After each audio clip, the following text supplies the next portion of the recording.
Question number 3, सबके पास book है ना पास पेपर की? क्वेश्चन नंबर 3, मौजम कलायनी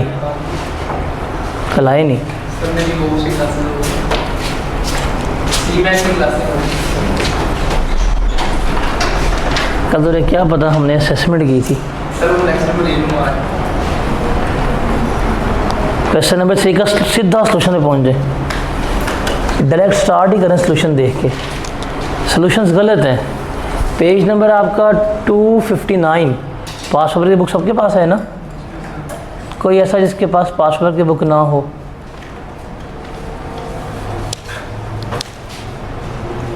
सबके पास है ना? निकालो, शुरू करो।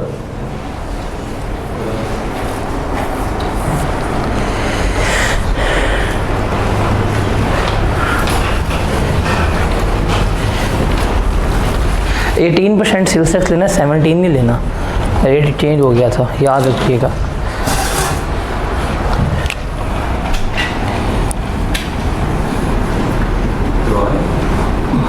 जल्दी करते हैं, आपके पास सहारे रहा तो एंड में मुझे करवाना पड़ता है, मसला ये अगर आपके सहारे रहता हूँ तो।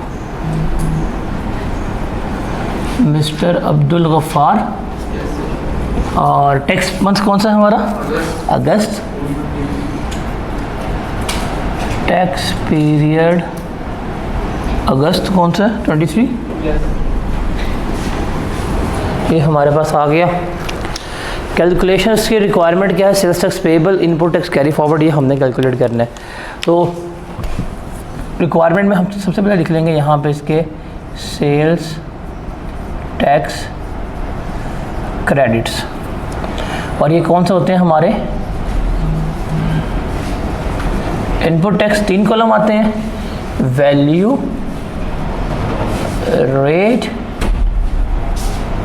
और अमाउंट, यही था। चलिए स्टार्ट करते हैं।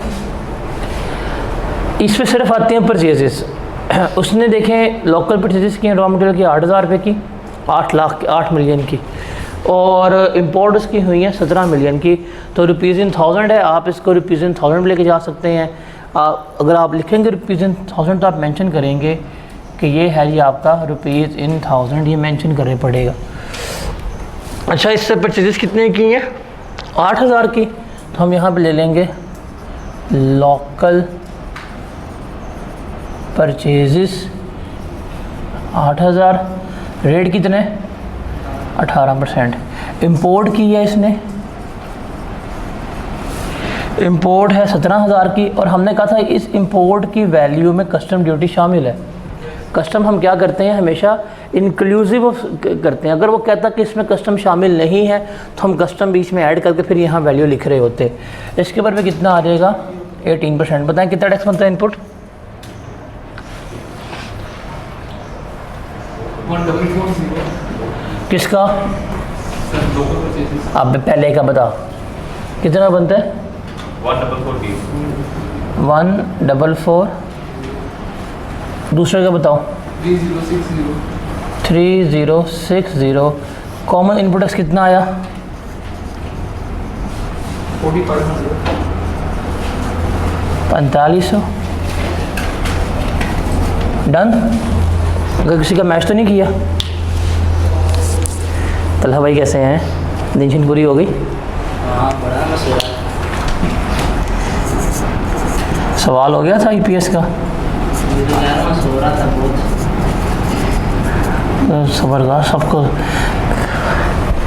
बताते हैं आज। जिससे बैठे 2 दिन ऑफ थे, वो जो सोते हैं वो खोते हैं। अब आ जाएंगे sales tax debit.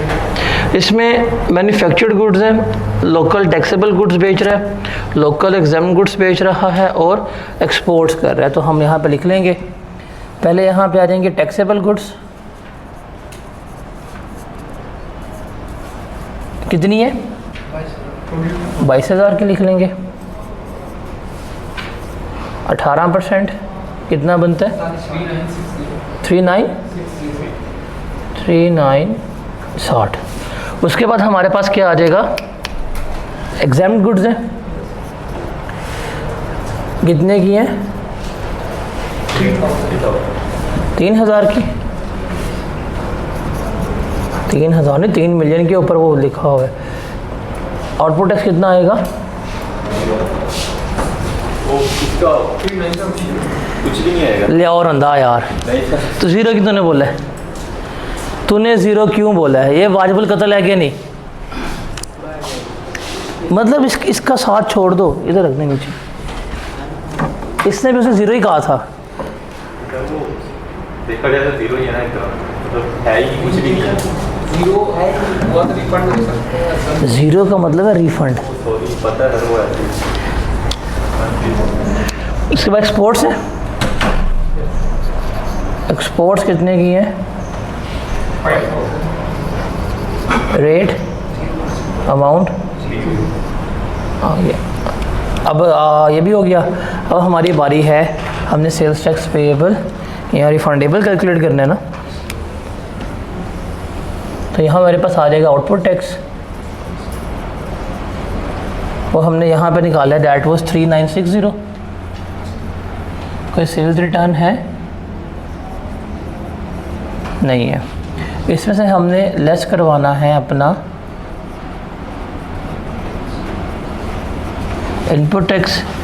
Input tax की बात करें तो उसने हमें यहाँ पे बताया है कि इसका कैरी फॉरवर्ड इनपुट टैक्स कितना था? 365,000 था। तो हम यहाँ पे ले लेंगे 90% ऑफ आउटपुट टैक्स। कितना बनता है 90%? 3960 का 90% ले दो,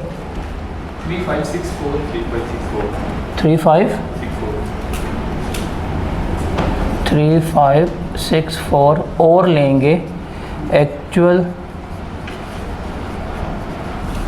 इनपुट टैक्स। उसमें होगा हमारे पास ब्रॉड फॉरवर्ड इनपुट टैक्स, वो उसने हमें गिवन किया कितना? 365 है।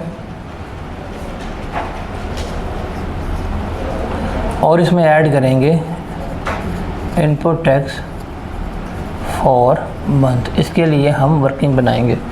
उसके अलावा तो और कोई इसमें वो फर्दर टैक्स वगैरह नहीं है, एक्स्ट्रा टैक्स नहीं है। हम यहाँ पे अब क्या कर लेंगे, अपॉर्शनमेंट की वर्किंग जो है वो यहाँ पे बना लेंगे। मेरे पास यहाँ पे आ जाएगी वैल्यू, यहाँ पे मेरे पास आ जाएगा इनपुट टैक्स। ठीक है, वैल्यू मेरे पास आ रही है टैक्सेबल्स की, एक्सपोर्ट की, और मेरे पास आ रही है एग्जेम्प्ट की। अब एग्जेम्प्ट है मेरे पास 3,000, एक्सपोर्ट है मेरे पास 5,000 और ये है मेरे पास 22,000। इसका जमा बनेगा हमारे पास 30,000। इनपुट टैक्स जिसको हमने पोर्शन करना है डैट इज़ 4,500। बताएं कितना आता है पोर्शन करके?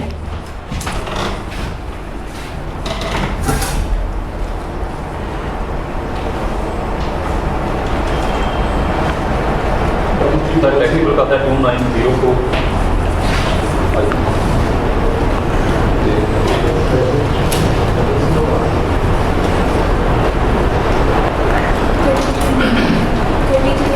$3,300 ओके। अगले का बताएं। 7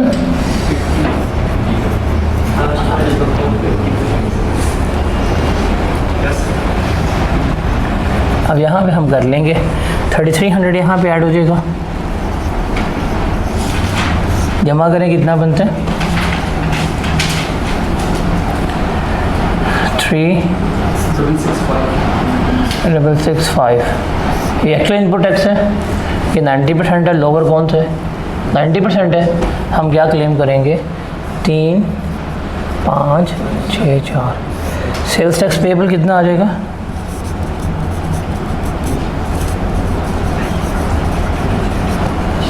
3,960 माइनस 3,564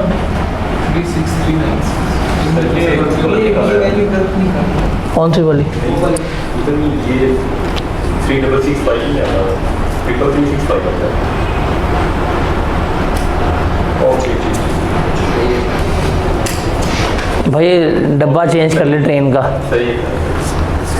यही आ रहा है ना? कितना पे करा? पे कितना होगा?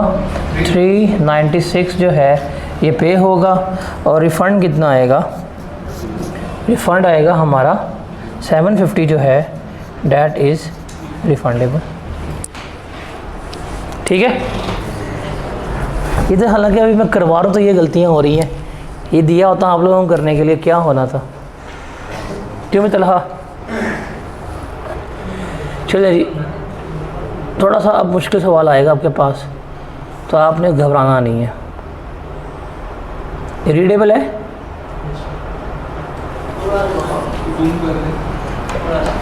जूम करता हूँ रिक्वायरमेंट निकल जाती है, जूम आउट करता हूँ तो पूरा थोड़ा था, क्या करूँ? ओ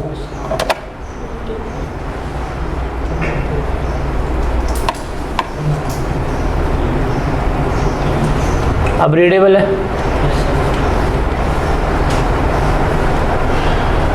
ये सवाल है स्प्रिंग 11 का।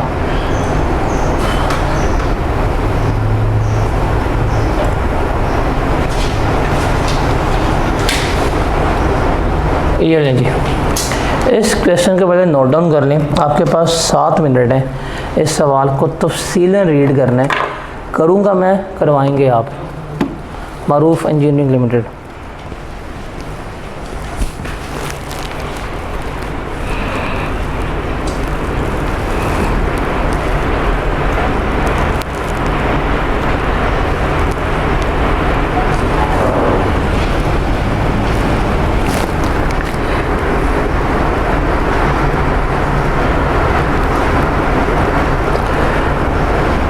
वो अबरार ने सबूत भेज दी है कि फॉर्मेट किस वक्त डिस्कस हो रहा था statement of changes in equity का।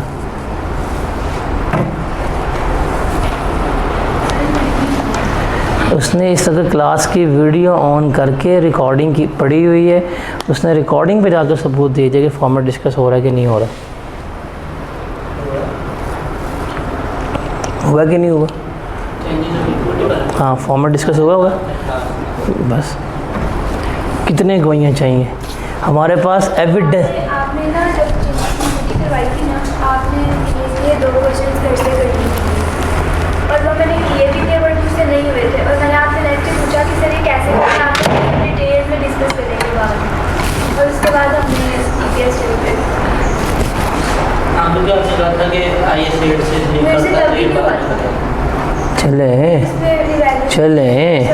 चले ये सवाल हो जाएगा मारूफ इंजीनियरिंग वाला।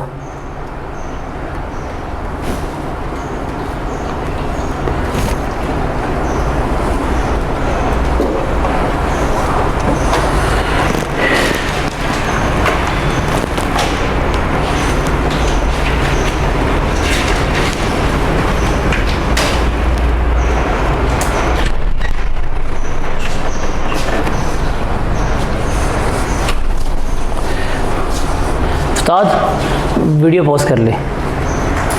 अब ये ज़रा सवाल पढ़ेंगे और इस सवाल पर इनकी रीजनिंग, ठीक है? अजीब हो यार, मैंने कहा है कि आपने कहा है। चले, आप तो लेडीज़ आपसे वैसे नहीं हो सकती। आपने पढ़ने का हमने कहा 7 मिनट लो, इसको पढ़ो, उसके बाद मैं पढ़ा। अच्छे से पढ़ लिया? अच्छा, आपका पेपर ही मैंने देखा ना, मुझे जो लग रहा है। रिकॉर्डिंग मैंने इसलिए ऑफ कराई हुई थी, इसकी रिकॉर्डिंग है ही नहीं।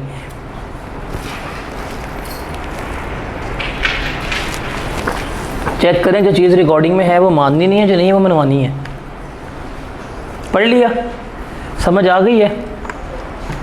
सब ने पढ़ लिया? भाई जल्दी कर ले यार, तू भी तेरा इंतज़ार हो रहा है, तेरे लिए पूरी क्लास वेट कर रही है। पेज नंबर 259 अगर तो पहुंच जाए कल तक। इतना टाइम बंदा कश्मीर से होता है। 259।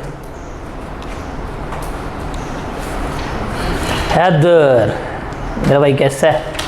आगे आजा, डरता क्यों पीछे बैठ के? आगे बैठा करना, तो फिर उधर बैठा कर जो सारा व्यू एंगल क्लियर होता है। नहीं तू जहाँ मर्जी बैठ, सारा कुछ तेरे से मैंने पूछना आज इंशाअल्लाह। उसके बाद तलहा, आपका नाम क्या है? फरियाद। फरियाद, फरजाद, फरजाद, डन, गया, ख़त्म। फिर उमैर के पास आएंगे। फिर सबसे पहले लेडीज़ फर्स्ट होती है, हमारी क्लास का असूल है। हैं? और नहीं नहीं नहीं, इनको जवाब आना नहीं, सारी बारी आ जानी है। विद इन अ सेकेंड जवाब आपकी बारी आती है। इख्तिशाम होता, मैं भी टाइम लगाता बताता तो इनकी शायद बारी ना आती। वही तो यही है। अब देखो ना, एक का जवाब आता होगा, यूँ बताना कहानी ख़त्म। यहाँ से भी जवाब आ जाएगा, वहाँ से भी आ जाएगा, एक जगह बहस शुरू हो जाएगी, वो हम बहस को अवॉइड करेंगे, अगली बारी तुम्हारी आ जाएगी। क्यों मौसम?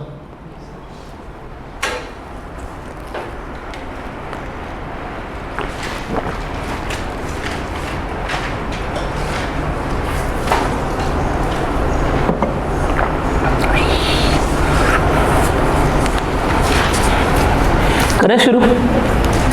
चले, लेडीज़ फर्स्ट। वो कहते हैं ना, जो बोले वही कुंडी खोले। चलें जी, this is one of the best question. आप देखें 15 नंबर का सवाल है और इस तरह के सवाल मल्टीपल एडजस्टमेंट से हमें पेपर में आ रहे होते हैं। अब सेल्स टेस्ट क्वेश्चन, एक तो मेरे ख्याल से फॉर्मेट जो है वो आपको हर हालत में अब याद हो गया होगा, विद लॉजिक्स, विद रीजनिंग कि कौन सी चीज़ कहाँ पे आती है, कैसे आ रही है, उसमें तो किसी का मसला नहीं ना। अब सवाल पढ़ना है और सवाल पढ़ते हुए रेलेवेंट चीज़ों के ऊपर आपने फोकस करना है। मैं हमेशा कहता हूँ कि टेक्स्ट के न्यूमेरिकल्स में इररेलेवेंट डाटा बहुत होता है। आपने इररेलेवेंट डाटा की तरफ नहीं जाना, आपने कहाँ जाना है, जो रेलेवेंट डाटा होगा सिर्फ आपने उसके ऊपर रहना है और उसी को आपने कॉपी पेस्ट करना है। एक चीज़ आपने याद रखनी है कि न्यूमेरिकल्स को आपने एक दफ़ा नहीं पढ़ना। बड़ा आपको वो होता है ना, एक किस्म का क्या कहते हैं, इंसेक्ट तंग कर रहा होता है कि एक दफ़ा पढ़ेंगे और क्या करेंगे, ठीक है शुरू कर देंगे। ये गलती ना करना। न्यूमेरिकल्स चाहे इनकम टैक्स के हों चाहे सेल्स टैक्स के हो, you have to read them thrice. आपने 3 दफ़ा इनको पढ़ना है, फिर जाके आप न्यूमेरिकल्स कर पाएंगे। आप फर्स्ट टाइम न्यूमेरिकल करते हैं, कुछ समझ नहीं आ रहा क्या होगा क्या नहीं होगा। सेकंड टाइम पढ़ेंगे तो कुछ चीज़ें अंडरस्टैंड होंगी। थर्ड टाइम पढ़ेंगे तो आपको आधा न्यूमेरिकल समझ आ गया होता है। प्रॉब्लम ये होती है कि हम न्यूमेरिकल स्टार्ट करते हैं, फर्स्ट टाइम पढ़ते लिखना शुरू कर देते हैं, यहाँ तक लिखा आगे भूल गया, अब क्या हो रहा है कुछ पता नहीं लग रहा, सारा सवाल ख़राब हो जाता है। अकाउंटिंग के क्वेश्चन हो जाएँ, जैसे IAS 16 के EPS का सवाल 3 दफ़ा पढ़ा करें। न्यूमेरिकल्स जो हैं इनको भी 3 दफ़ा पढ़ने की आदत बनाएं। 3 दफ़ा पढ़ेंगे आपका ये इजीली होना शुरू हो जाएगा। अब रिक्वायरमेंट क्या है, टैक्स पेएबल या रिफंडेबल निकालना है। अब जब से रिफंड का मतलब लिखा है रिफंडेबल, मैंने जाकर देखना कि एक्सपोर्ट्स हैं, अगर एक्सपोर्ट्स हुई तो रिफंड है वरना रिफंड नहीं। एक्सपोर्ट्स हैं, रिफंड इसमें अब लाजमी आएगा। अगर इसमें एक्सपोर्ट्स ना होती तो रिफ़ंड नहीं आना था। या वो सप्लाई टू जो सप्लाई टू EPC होती है, जो हमने वहाँ पढ़ा था फिफ्थ स्केड्यूल, उसकी एक आधी आइटम होगी तो रिफंडेबल आएगा, अदरवाइज़ रिफ़ंड इसमें नहीं आने वाला। तो रिफ़ंड इसमें आ रहा है बिकॉज एक्सपोर्ट गिवन है। उसके बाद input tax to be carry forward if any का मतलब क्या होता है, इस लाजमी इसने दिया होगा कैरी फॉरवर्ड करने के लिए। 2 इसकी रिक्वायरमेंट्स है, देखते हैं जी। Maroof Engineering Limited MEL is registered under the Sales Tax Act 1990. Company is engaged in the manufacturing and supply of spare part. ये MEL जो है ना कंपनी है, इन्होंने मारूफ इंजीनियरिंग लिखी, ये मिकास इंजीनियरिंग लिमिटेड है और वो वाकई ही स्पेयर पार्ट बनाती है। तो आप ये देख लें कि इन्होंने ये जो क्वेश्चन है that is closely related to practical scenario. ये किसी कंपनी में इवेंट हुए हैं, उन्होंने आपको उठा के यहाँ पे सवाल दे दिए। ये मिकास इंजीनियरिंग लिमिटेड ठोकर न्याज पे में मैंने काम किया हुआ है, तो इसलिए मुझे याद आ गया कि वहाँ पे भी स्पेयर पार्ट्स ही बनते हैं तमाम ऑटो मशीनरीज़ के। अब वही चीज़ उठा के यहाँ पे, बिकॉज वो भी MEL लिखते हैं, इन्होंने भी MEL ही दिया हुआ है। अच्छा, उसने एक्सट्रैक्ट्स दिए हैं MEL के रिकॉर्ड से। परचेजेज हैं जी, लोकल मटेरियल लिया है रजिस्टर्ड सप्लायर से, अनरजिस्टर्ड सप्लायर से, हमें पता लग गया। सप्लाईज़ की हैं मैन्युफैक्चर्ड गुड्स की, लोकल की हैं, टैक्स रजिस्टर्ड पर्सन को। अब देखें इस पर टैक्स है, इस पर टैक्स लगेगा, बट स्टार कर लेंगे पेपर पे पढ़ते हुए, क्यों, उसके ऊपर हम फर्दर टैक्स चार्ज कर रहे होंगे। एक्सपोर्ट की ज़रूर रेटेड है, एग्जाम्ड गुड्स हैं, इस पर टैक्स है ही नहीं। अब ये उसने बता दिए, ठीक है। अब देखा जाए सप्लायर ज़्यादा हैं, परचेजेस कम हैं, तो देखते हैं वर्किंग किस में है। फिर कहता है जी purchases from registered supplier include, ये जो है ना हमारे पास रजिस्टर्ड सप्लायर, इसकी बात कर रहा है। अब इसमें एडजस्टमेंट उसने क्या करनी है, हमारी करवानी है। Amount of rupees 1 million which was invoiced on 15 May 2022, input tax on this invoice could not be claimed in the relevant period. इस जो परचेजेज़ हैं इसमें 1 मिलियन शामिल है जिसके ऊपर अभी तक वो इनपुट टैक्स क्लेम नहीं कर पाए, और ये कब की है? मई 2022 की है। तो 6 टैक्स पीरियड में जून, जुलाई, अगस्त, सितंबर, अक्टूबर, नवंबर तक क्लेम करना चाहिए था, कर सकते थे। ये टाइम बार्ड हो गया ना, अब ये क्लेम नहीं कर सकते। इसका मतलब ये परचेजेस में अब नहीं होनी चाहिए, तो ये हम क्या करवाएंगे, यहाँ से लेस करवा रहे होंगे। उसके बाद है material purchase from unregistered suppliers were exclusively use for making taxable supplies. ये जो है ना अनरजिस्टर्ड से मटीरियल लिया, ये वाला, क्या इसके ऊपर कोई हमने इनपुट टैक्स पे किया होगा? लेकिन वो किस में इस्तेमाल हो रहा है? Taxable supply. जब इस पर इनपुट टैक्स पे ही नहीं किया तो इसकी इनपुट टैक्स की वर्किंग कोई है नहीं। ये पॉइंट किस लिए होता है? कंफ्यूज करने के लिए। पहले भी हम 2 सवाल कर चुके हैं जिसमें पॉइंट किसके लिए गिवन था? कंफ्यूज करने के लिए गिवन था। उसके बाद है goods return worth ₹5 lakh were return by different customer. Goods return sales return हो रही है।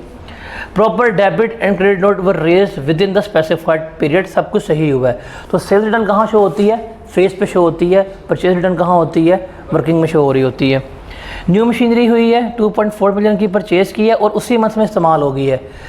इनपुट टैक्स क्लेम करेंगे। अगर इस महीने मशीन परचेज़ की होती और इस्तेमाल अगले माह कर रहे होते तो अगले माह इसका इनपुट टैक्स क्लेम होना था, इस माह क्लेम नहीं होना था।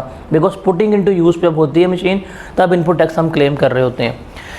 फिर MEL's purchases from registered supplier include, इसकी बात दोबारा कर 15 मिलियन की।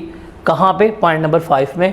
Material worth 2 million against which an advance was paid in the month of January. Advance कब दिया था? जनवरी में। However due to a dispute sales tax invoice was delayed and was received by the after filing of return. अब उस वक्त तो इनको वो इनवॉइस नहीं मिली थी, फटा पड़ गया था। रिटर्न जमा करवा दी जनवरी की। जनवरी की रिटर्न कब जमा हुई होगी? तो उसके बाद इनवॉइस मिली है। इनवॉइस इसी मंथ मिली है, तो टाइम ऑफ सप्लाई में जिस महीने इनको इनवॉइस मिली होगी उसी महीने जाके इनपुट टैक्स क्लेम कर पाएंगे ना। तो इस महीने किसका मतलब क्या है? ये इनपुट टैक्स क्लेम कर सकते हैं। ठीक है, क्लियर हुई?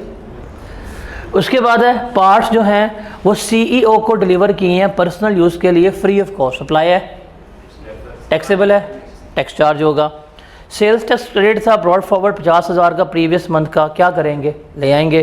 फिर करियर कंपनी को पे किए हैं delivery gift to ML high value customer. जो करियर कंपनी को आपने पे किए हैं इसके ऊपर जो अगर आपने टैक्स वगैरह पे किया होगा इसको भी आप एज अ इनपुट टैक्स के तौर के ऊपर क्या कर सकते हैं? क्लेम कर सकते हैं। ठीक है, करियर चार्जेस वगैरह जो होते हैं अगर आपने पे किए हैं या आपके पार्ट ऑफ सप्लाई है, इसके जो आपने इनपुट टैक्स पे किया होगा आप इसे क्लेम कर सकते हैं। डन? डूएबल सवाल? आसान है कि मुश्किल है? कर लेंगे कि करवा दूं? करवा दें। चलें जी, फॉर्मेट पे आते हैं। नाम क्या है इसका? मारूफ इंजीनियरिंग लिमिटेड। आप मेल भी लिख सकते हैं बिकॉज सवाल में मेल गिवन है। आप मारूफ इंजीनियरिंग लिमिटेड भी लिख सकते हैं, it's totally up to you. तो हम यहाँ पे क्या लिखेंगे? MEL। मंथ कौन सा है? फरवरी। $2023।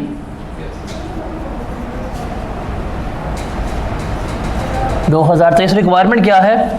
Computation of sales tax payable या रिफंडेबल, यही है ना?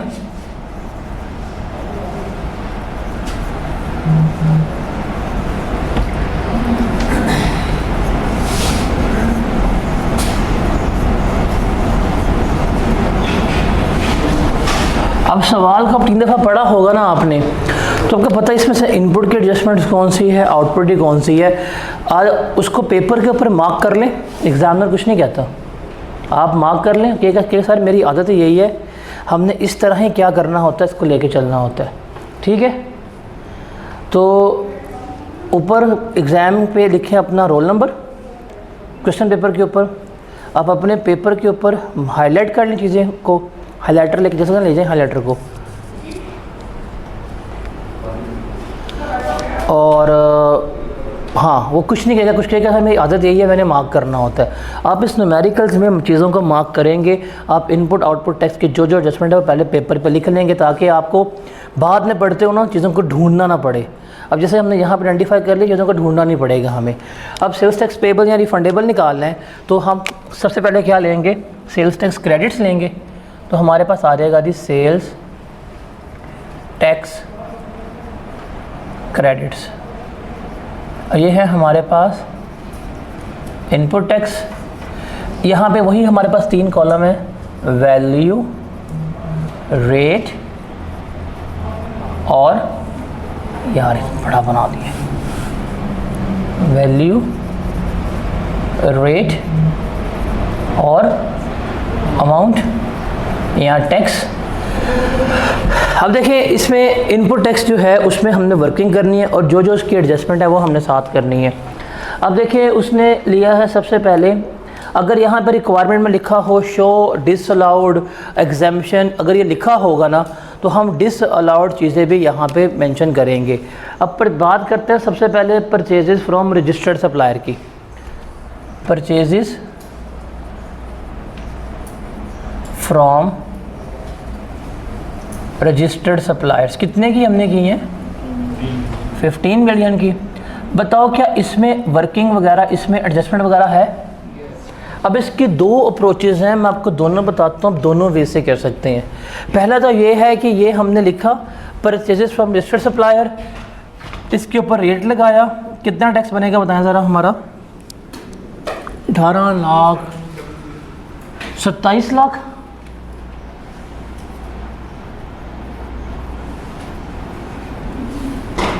सत्ताईस लाख ना, वो तो कैलकुलेट कर रहे, 27 ही बना ना। फिर आपके पास आ जाएगा परचेजेस फ्रॉम अनरजिस्टर्ड सप्लायर, वो कितने की थी, 8 मिलियन की थी। 1440।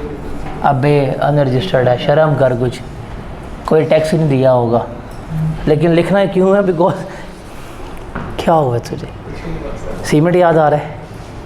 अभी अगले सवाल में सीमेंट आ जाएगा, डोंट वरी ब्रो। बड़े मज़े से कैलकुलेट करके, बड़ी उसने ना चिल कर रहा है सर, इतनी वैल्यू है, चेक करो।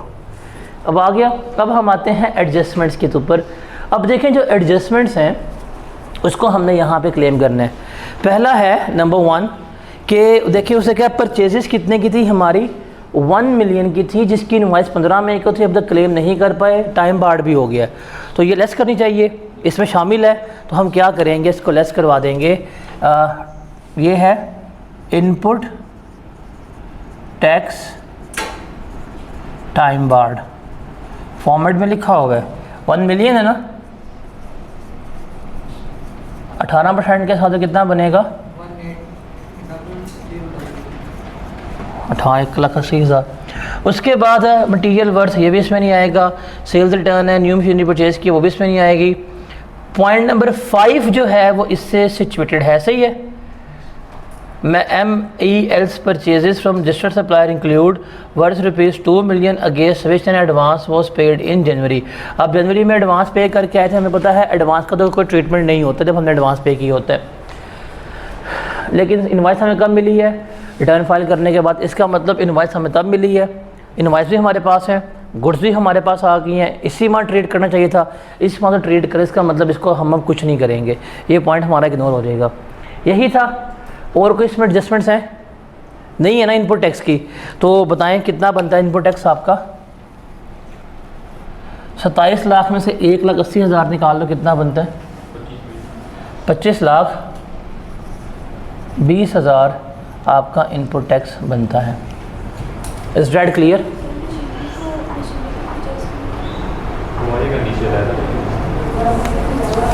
मैंने क्लास में ये भी नहीं बताया, मेरी माजरत, बहुत माजरत, मैंने क्लास में नहीं बताया था कि इसके ऊपर 90% की रिस्ट्रिक्शन का रूल लगता है, मशीन के ऊपर नहीं लगता, हम इसको अलग निकालते हैं, मशीन इसके बाद ऐड करते हैं, और वो फॉर्मेट में लिखा भी नहीं हुआ है, सही है ना, मेंशन भी ना फॉर्मेट में।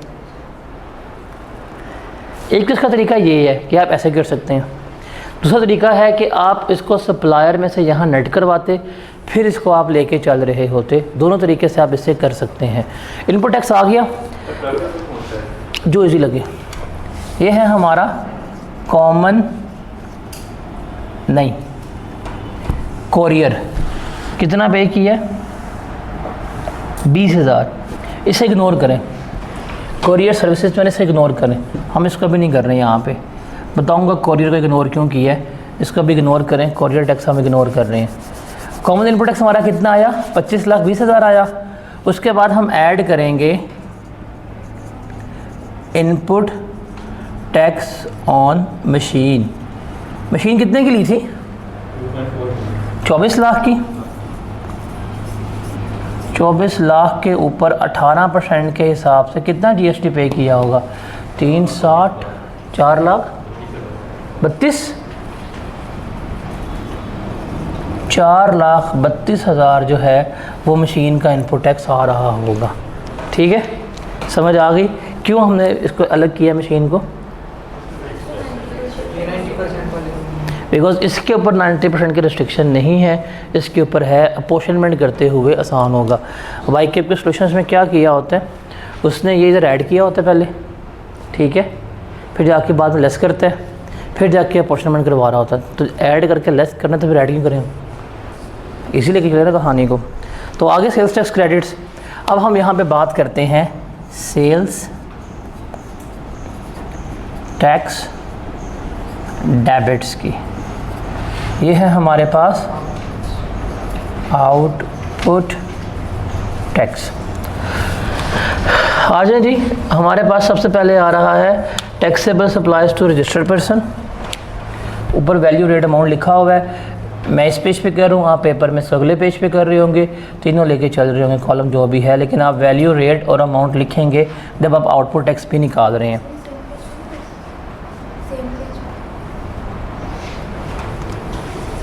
पूरा 32 मिनट लगाए थे न्यूमेरिकल का फॉर्मेट समझाने के लिए, विद रीजनिंग। लाइन भी लगवाई थी कि यहाँ पे लाइन लगवा दो, ये चीज़ें भी ऐड करवाई थी कि आपने फॉर्मेट में की थी चीज़ें वो ऐड, फिर क्यों पूछा सवाल ये वाला? नहीं सॉरी, मैंने नहीं बताया था, वीडियो में सबूत तो है बट मैंने नहीं बताया था। उस वक्त कहा था कि इसको हमने अलग पेज पे करना है, बिकॉज प्रेजेंटेशन जो है वो बहुत मैटर करती है। आप सेम पेज में कर ही नहीं पाएंगे, आपका पेज स्टार्ट होगा, जिस पेज पे आप उसकी हेडिंग देंगे, अब आप इसको मेरे ख्याल से लाइन छोड़ के करेंगे। आपको आइडिया है, ये आपको पता है, बताया हुआ किसी ने कि न्यूमेरिकल्स के पेपर्स जो हैं वो आपने लाइन छोड़ के करने होते हैं, उसकी रीज़निंग है। नहीं पता आप लोगों को, किसी ने कुछ नहीं बताया ज़िंदगी में, हर चीज़ मैंने बतानी है, फिर मेरे पे इल्ज़ाम लगता है कि मैं बताता नहीं हूँ, मैं फॉर्मेट नहीं कराता। देखें, अगर आप लाइन छोड़ के नहीं लिखते, किसी ने किया सवाल दिखाएं, किया न्यूमेरिकल जिसमें लाइन ना छोड़ी हो, दिखाएं ज़रा, दिखाते हैं। अब देखें, नहीं अच्छी राइटिंग है, इनसे तो अच्छी है जो मजाक उड़ाएंगे। अगर आपने इस तरह लिखा हुआ है, बिल्कुल कंजेस्टेड है, लाइन नहीं छोड़ी हुई, गलती होगी, क्या करेंगे आप? काटेंगे, गंद मारेंगे, क्यों? कितनी पेपर फ़ी दी है आपने आई कैप में पर पेपर? 5,000, 4,000 दी है, तो क्या कहीं आई कैप ने कहा है वो आपको एक्स्ट्रा शीट्स नहीं देगा? जितनी मर्जी ने एक्स्ट्रा शीट्स।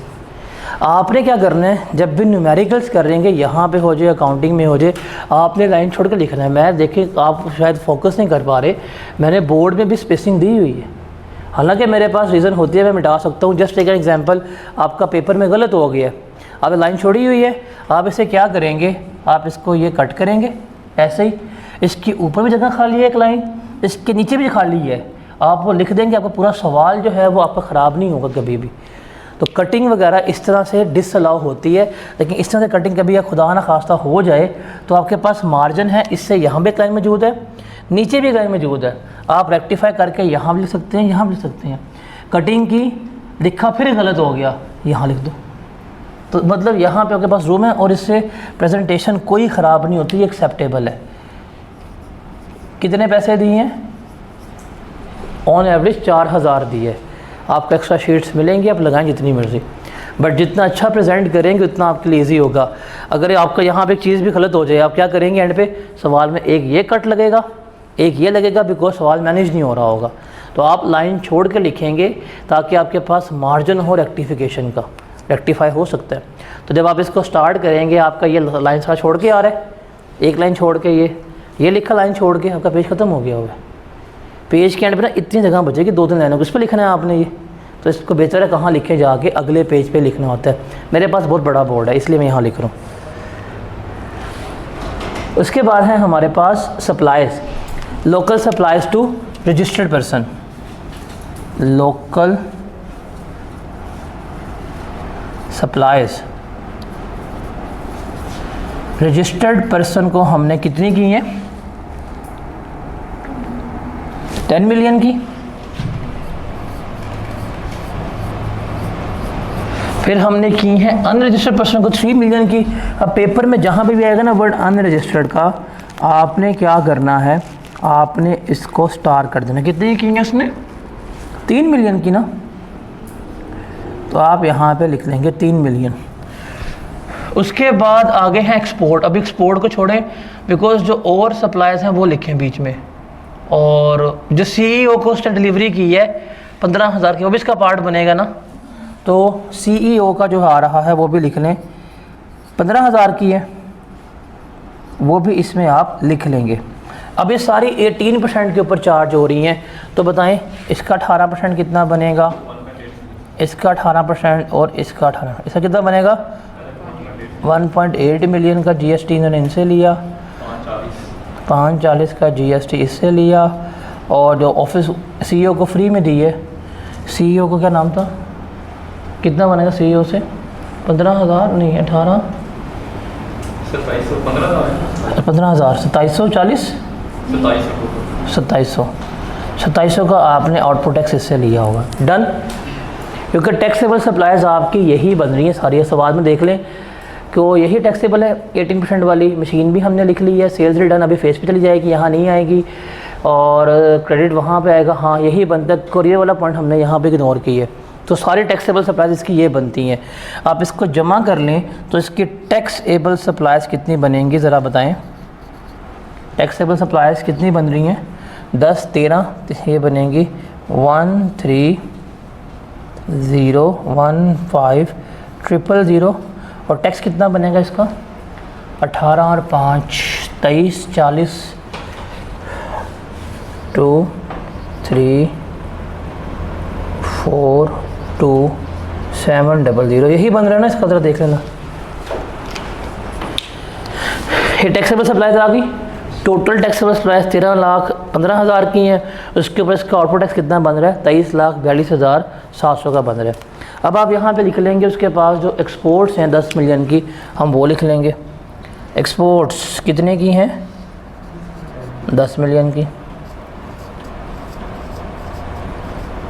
रेट क्या है, टैक्स कितना आएगा, एग्जाम्ड गुड्स आ जाएंगे फिर हमारे पास।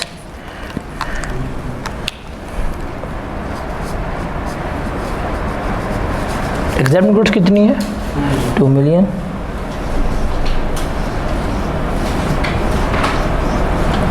कोई रेट नहीं है। आउटपुट टैक्स कितना आएगा, कुछ भी नहीं। आ गया ये। अब ये टेबल, इसकी वर्किंग का फ़ायदा क्या कि मेरी अपोर्शनमेंट अब हो चुकी है तकरीबन, मुझे अब यहाँ पे अपोर्शनमेंट में कोई चीज़ ढूंढने की ज़रूरत नहीं पड़ेगी। टैक्सेबल सारी पता है, ये है, एग्जाम्प्ट ये है, ज़रूरत ये है, अब मेरे पास आ जाएगा। अब ये सेकंड पेज पे होता है। फिर थर्ड पेज पे हम क्या करते हैं, जाके सेल्स टैक्स जो पेएबल या रिफंडेबल है वो निकालते हैं। सेल्स टैक्स पेएबल जो है वो हमने कैलकुलेट करना है। तो यहाँ पे हमारे बनते हैं 2 कॉलम। अब इसके ऊपर सारी हमारी गेम है वैल्यूज़ को प्लेस करने की। हमारे पास आ जाएगा आउटपुट टैक्स कितना आया, 2342,700। हम यहाँ पे लिख लेंगे 2342,700। अब इसमें से हम लेस करवाएंगे सेल्स रिटर्न, ठीक है। अब सेल्स रिटर्न यहाँ पे लेस होगी टैक्स में से। अब देखें आपने कितने की सेल्स रिटर्न हुई है, 5 लाख की सेल्स रिटर्न हुई है ना हमारी, तो 5 लाख का 18% कितना बनता है, 5 लाख मल्टीप्लाई बाय 18% 90,000। ये 90,000 आपने लेस कर दिया यहाँ पे, तो आपके पास आएगा नेट आउटपुट टैक्स। आपने आउटपुट का वर्ड लिखना होता है पूरा, कितना बनता है ये बनेगा आपका 2252700 लेस होगी सेल्स रिटर्न। और कहा था सेल्स रिटर्न कहाँ लेस होती है, फेस में होती है। कितने की रिटर्न हुई हैं, 5 लाख की गुड्स रिटर्न हुई हैं। उन 5 लाख की जो गुड्स रिटर्न हुई हैं उसके ऊपर टैक्स हमारा कितना था, 90,000, वो हमने आउटपुट टैक्स में से लेस करवा दिया। ठीक है तलहा, समझ आ गई। अब हमारे पास कहानी है इनपुट टैक्स की। लेस होगा मेरे पास इनपुट टैक्स। अब यहाँ पे सबसे पहले हम ले लेंगे 90% of output tax. Output tax है मेरे पास 252,700 इंटू 90%। बताएं कितना जवाब आता है कैलकुलेटर का जरा। 272,730 यही बनता है। आ गया ये। और हम लेंगे input tax for the month. इसमें होगा मेरे पास ब्रॉड फॉरवर्ड इनपुट टैक्स, वो इसने हमें गिवन किया हुआ कितने, 50,000 है। ऐसे ही है ना, 50 गिफ्ट सवाल में गिवन है पॉइंट नंबर 6 में। और हम लेंगे इनपुट टैक्स फॉर पीरियड। इसके लिए आ रहेगी हमारी वर्किंग, वो लेके ऐड करेंगे। अभी मुझे वर्किंग नहीं पता, ठीक है। मुझे पता यार वर्किंग आएगी, लोअर ऑफ यहाँ पे कुछ लेस करवाऊँगा, फिक्स एसेट है उसका भी लेस होगा, वो भी मैं भी कैलकुलेट कर लूँगा। यहाँ पे जाकर थोड़ा मैं कोई 4-5 लाइनें छोड़ दूँगा। मुझे पता है कि मैंने अनरजिस्टर्ड पर्सन को सेल की थी, उसका फर्दर टैक्स जो है वो मैं यहाँ पे ऐड कर देता हूँ। ऐड आ जाएगा मेरे पास क्या मौजम, फर्दर टैक्स। और ये होगा किसका, 3% होगा अनरजिस्टर्ड का।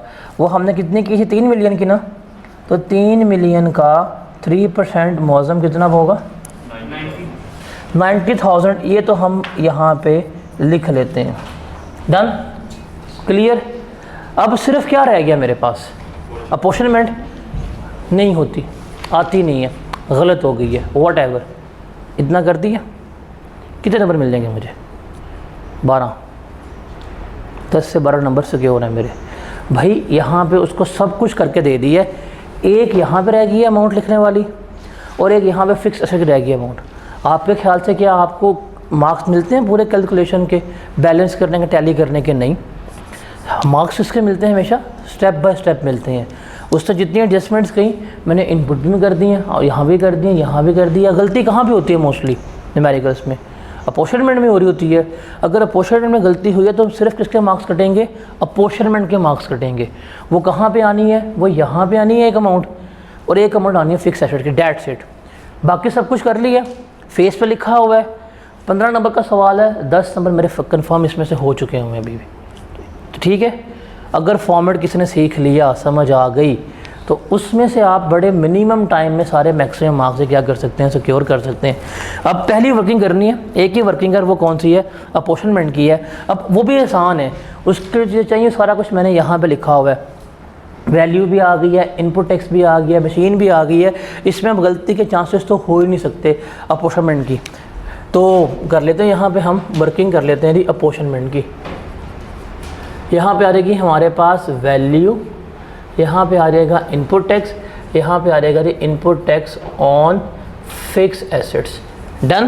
क्योंकि मशीन है तो उसका हम क्या बनाएंगे, अलग। अलग क्यों बनाएंगे मिस? शुक्र है। अब देखिए यहाँ पे हमने उठा के लिखनी है वैल्यूज़। डन। तो सबसे पहले आएंगे हमारे पास टैक्सेबल सप्लाईज की। अब टैक्सेबल सप्लाईज का अगर आप टेबल भी पढ़ेंगे तो वहाँ पे हमने नेट की बात की थी कि नेट वैल्यू लिखनी है। अब देखिए टैक्सेबल सप्लाईज कितनी है हमारी, 13015000 है। रिटर्न में तो ये 5 लाख की, 5 लाख की रिटर्न हुई थी सेल्स रिटर्न, तो वो हम यहाँ से क्या करेंगे, लेस करवाएंगे। वो आपने नहीं भूलना। बताएं कितनी आती है, सेल्स रिटर्न को लेस करवाना नहीं भूलना जब अपोर्शनमेंट कर रहे हो। तो ये गलती करते हैं सिर्फ, क्योंकि सेल्स रिटर्न हमने यहाँ पे लेस करवाई है फेस के ऊपर, यहाँ पे हमने लेस नहीं करवाई होती सेल्स रिटर्न। तो हमने ये वाली वैल्यू पकड़नी है, ये लिखी यहाँ पे, सेल्स रिटर्न मुझे पता है, मैंने पेपर में की हुई है, उसकी 5 लाख की रिटर्न लेस की, आप बताओ वैल्यू कितनी आती है तलहा? और कुछ तो बता दे। 1 2 1 2 5 1 1296500। 13 मिलियन में से आपने 5 लाख लेस करवाने, क्या कर रहे हो? क्या है आप? 965000। 1259।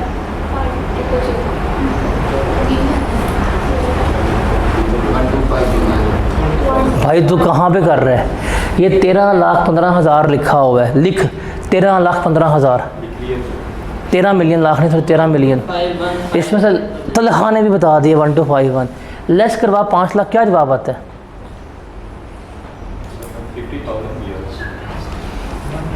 151 ह्यूमन 1 2 5 1 5 फिर 5 000।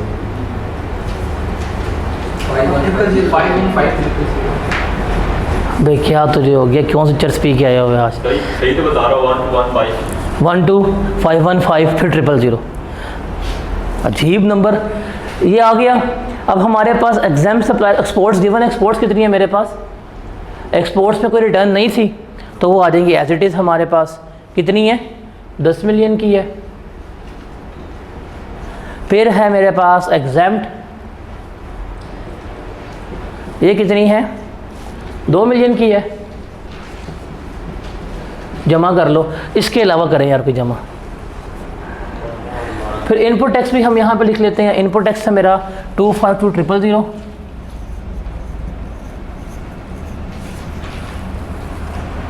और मशीन का था 4 लाख।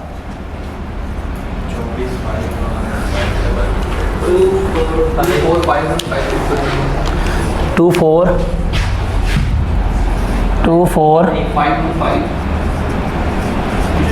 अब डन। अब आपने करनी है अपोर्शनमेंट, इनपुट टैक्स की भी और फिक्स एसेट्स की भी। पहले इसकी कर लें, इसको पकड़ें, इस पर डिवाइड करें, इससे मल्टीप्लाई करें, फिर इससे मल्टीप्लाई करें, फिर इससे मल्टीप्लाई करें।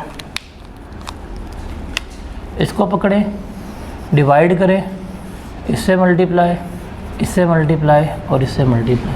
बताएं मुझे अपोर्शनमेंट करके, सुकून से तसल्ली करके, लास्ट नहीं इकट्ठी लिखवानी है मुझे दोनों की।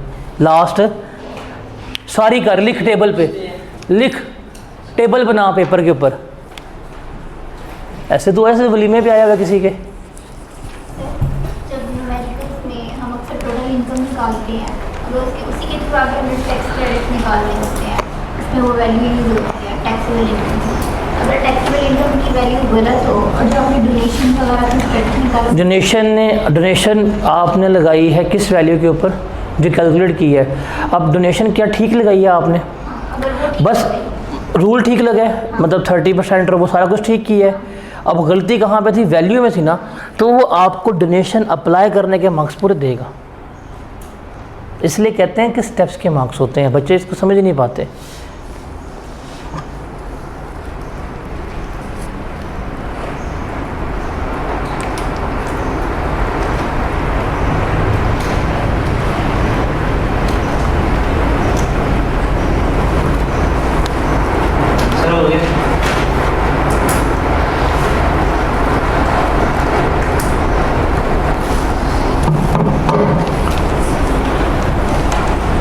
चलें जी, सबने कर लिया है अपोर्शनमेंट।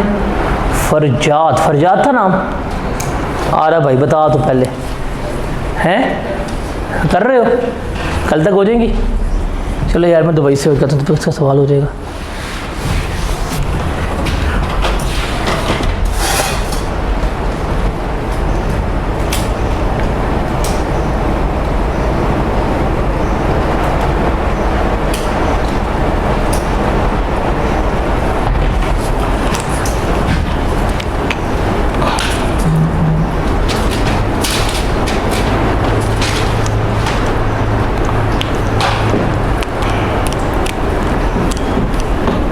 जितने टाइम इस कर लिए, बताएं पहले वाले का।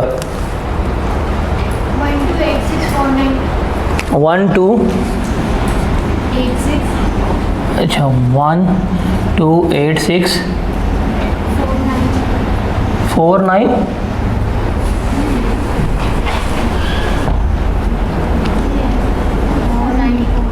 490 की 49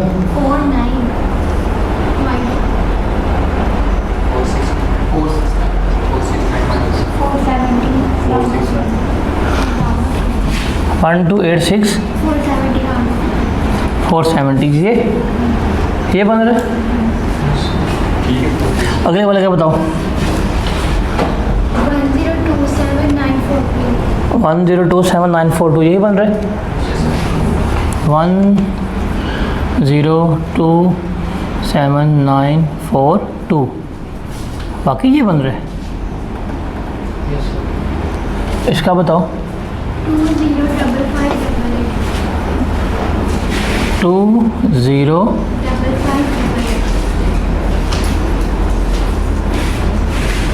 2055 इस तरह नंबर लिखवाते हैं।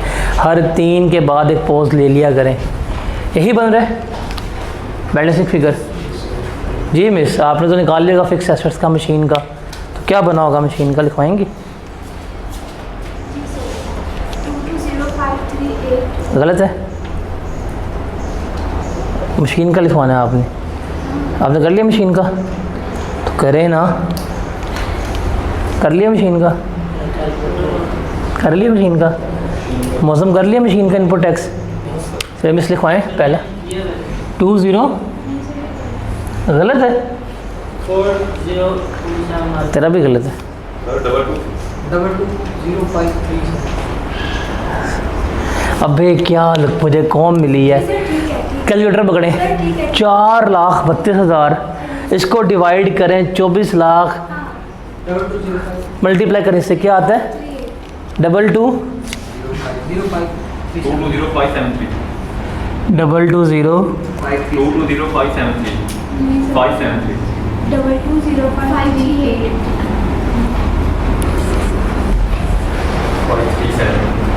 1 रुपये पर लड़ रहा है बंदा मेरे से। ये इसका लिखवाएं क्या आएगा?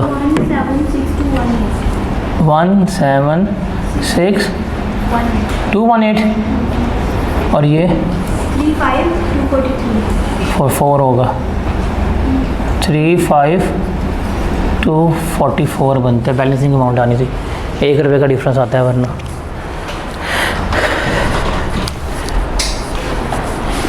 नहीं आया 44 समझ कैसे आया? अगर बेसिक मैथ्स आती हो तो अगर आप 4,32,000 में से इन दोनों को लेस करवा देंगे तो 44 एंड पे आएगा। समझ लगी? तो बैलेंसिंग फिगर ये भी इस तरह निकाल देते होते हैं।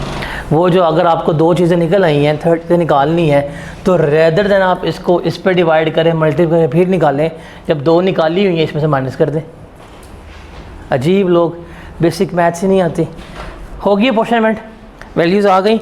अब यहाँ पे हमें ये लग गया पता कि देखें ये वाला जो है ना, ये सारी कहानी है किसकी? रिफ़ंड की। ये कहानी है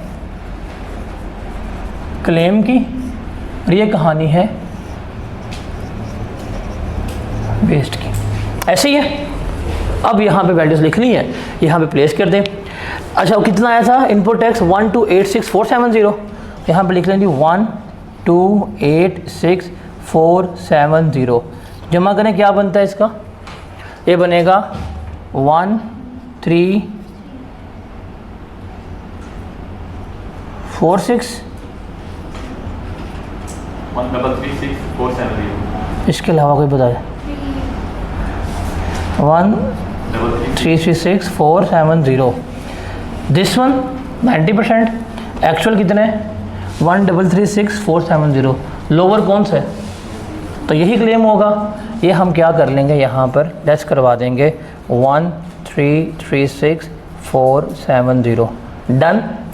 लेस करवाने के बाद पेबल कितना आता है? 916230। एक नहीं करना चाहिए। 916230 आ गया ये। अब इसमें से हमने लेस करना है input tax on fix asset.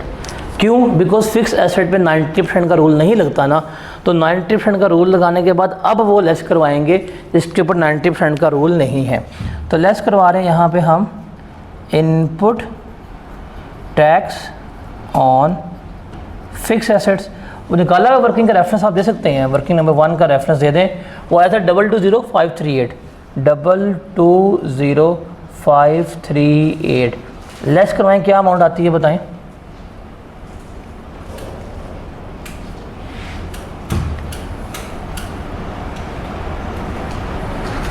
Calculation सिर्फ दी है करने के लिए, वो भी नहीं इस फॉर्म से होती, सारा तो मैंने कर दिया इनको। 695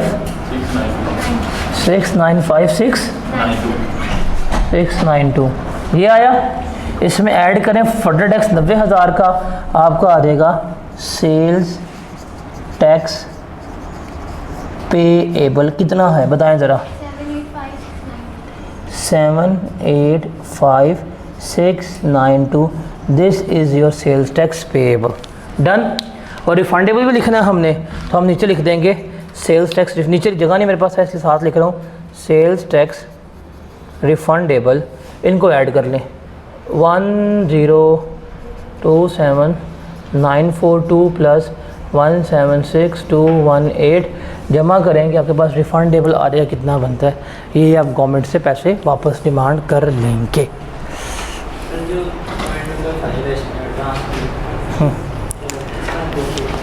उसका ट्रीटमेंट है नहीं था, उससे कहा था आपने जनवरी के महीने में एडवांस दिया, ठीक है, जिस महीने में एडवांस दिया उस महीने को ट्रीटमेंट होना चाहिए था, नहीं ना। आप रिटर्न किस महीने की जमा करवा रहे हैं?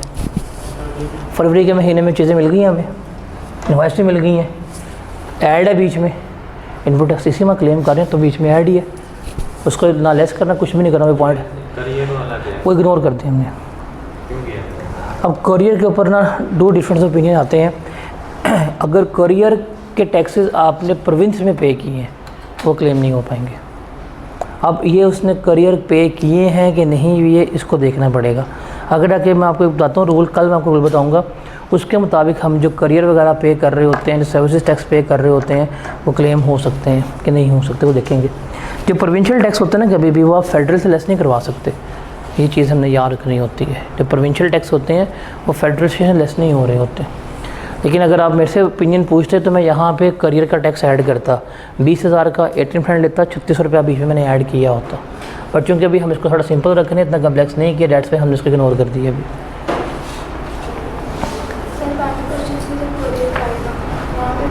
आप पहले ये कर लेंगी, ये समझ लग गया, आसान सवाल था, ये भी आप लोगों से नहीं होगा यार।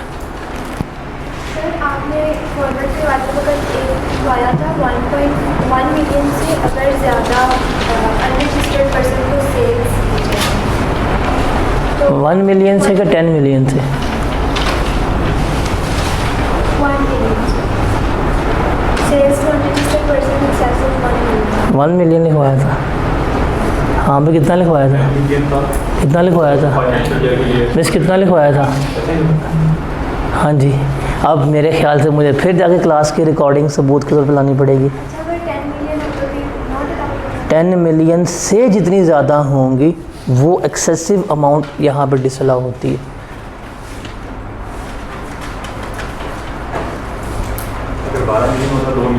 अगर 12 मिलियन इसको सेल की होती ना अनरजिस्टर्ड को, 12 मिलियन की सेल की होती तो 10 मिलियन तक अलाउ थी। जो ऊपर का 2 मिलियन है उसका मुझे इनपुट टैक्स बताया होता वो मैं यहाँ पर डिसअलाउ कर देता, मैं क्लेम ना कर पाता। ठीक है, तो कल हम इनकम टैक्स स्टार्ट करेंगे, इनकम फ्रॉम प्रॉपर्टी। बाकी न्यूमेरिकल जो है वो 1-2 दिन में से आपके पोर्टल के पढ़ना शुरू हो जाएंगे। जिनके पास पोर्टल की एक्सेस नहीं है उनको यूट्यूब की एक्सेस दे देंगे, हम अवेलेबल करते जाएंगे न्यूमेरिकल्स। तो रोज़ का एक आधा न्यूमेरिकल देख लोगे ना कि उससे मसला होगा एक न्यूमेरिकल देखने में। क्यों मौज़म तेरे से ये तो हो नहीं रहा था, बड़ा मुझे से अनरजिस्टर्ड का इनपुट बता रहा है मुझे, सर इतनी आई है वैल्यू।